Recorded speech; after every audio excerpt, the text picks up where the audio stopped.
आप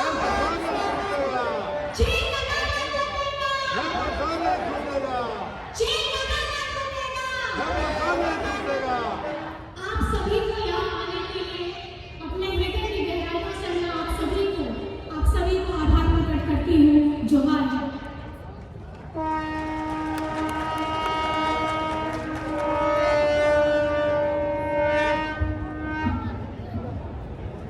बहुत बहुत धन्यवाद।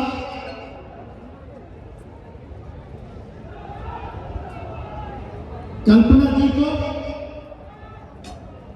अब मैं अगले वक्ता के रूप में आमंत्रित करना चाहूंगा पंजाब के मुख्यमंत्री माननीय भगवंत सिंह मान जी को कि वो आए अपने विचार रखें। भगवंत मान सिंह।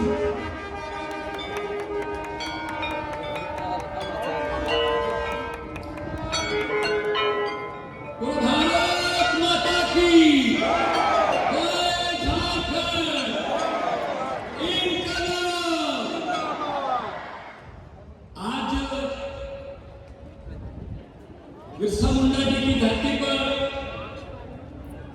इंडिया गठबंधन की इस न्याय महारैली में दूर दूर से चलकर आए सत्कारयोग बुजुर्ग, नौजवान साथी, माएं बहनें, मीडिया के साथी और सबसे अहम इंडिया गठबंधन के सभी सीनियर नेतागण। मैं अकेले के नाम नहीं लूंगा, टाइम बहुत हो चुका है, सबका नाम लिया जा चुका है, सभी सीनियर मेरे से।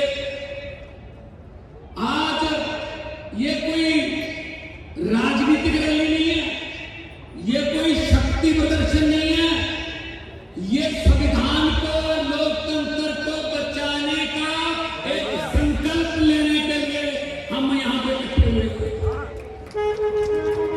बहन कल्पना जी अभी बोल के गई, सुनीता केजरीवाल जी बोल के गई। उन दोनों के साथ क्या हुआ? उन दोनों के पति मुख्यमंत्री थे, हैं, मुख्यमंत्री हैं, और दोनों के पति बहुत लोकप्रिय मुख्यमंत्री और बहुत एक सामान्य गांव से आए। क्या कसूर है उनका? क्योंकि वो लोगों को सहूलतें देना चाहते थे, अस्पताल बनाना चाहते थे, वो गरीबी मिटाना चाहते थे, वो बेरोजगारी को मिटाना चाहते थे, वो अच्छी शिक्षा देनी चाहते थे, वो बिजली और इंफ्रास्ट्रक्चर की बात करते थे, वो महिलाओं को मुफ्त में सफर और महिलाओं को कुछ जो भी सहूलतें जो 1000 दिया जा घर में महंगाई के समय मिलना चाहिए वो देना चाहते थे। उठा के जेल में फेंक दिए भाई साहब। ऐसे आवाज चला लोगे। अरे अरविंद केजरीवाल को और हेमंत सोरेन को तो गिरफ्तार कर लोगे, लेकिन उनकी सोच को कहां कैद करोगे मोदी जी?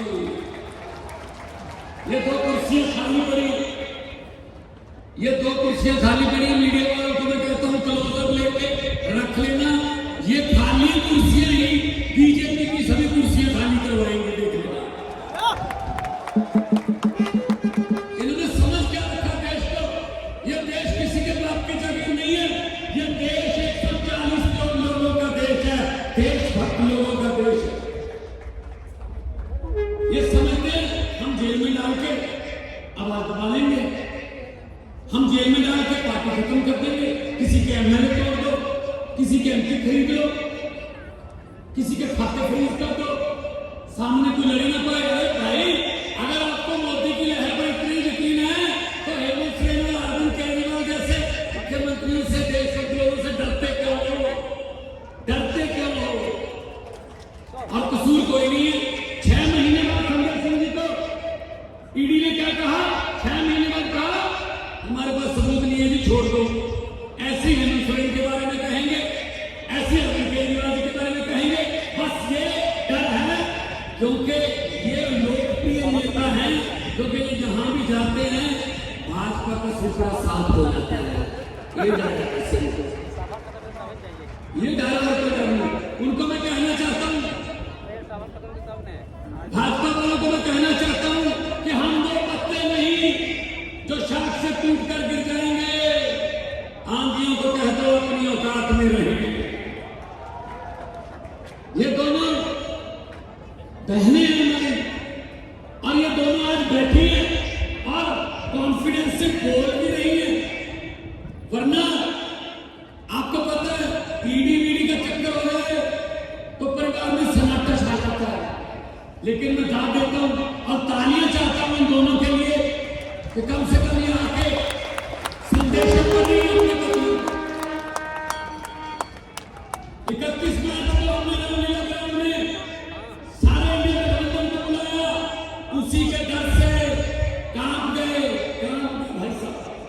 अभी कल हो रहा मतदान, मुझे पता चला है कल वाले मतदान से हिल गए, क्योंकि कल 102 सीटों पर मतदान हुआ है, उसमें से 80 से 90 सीटें इंडिया गठबंधन को आ रही है।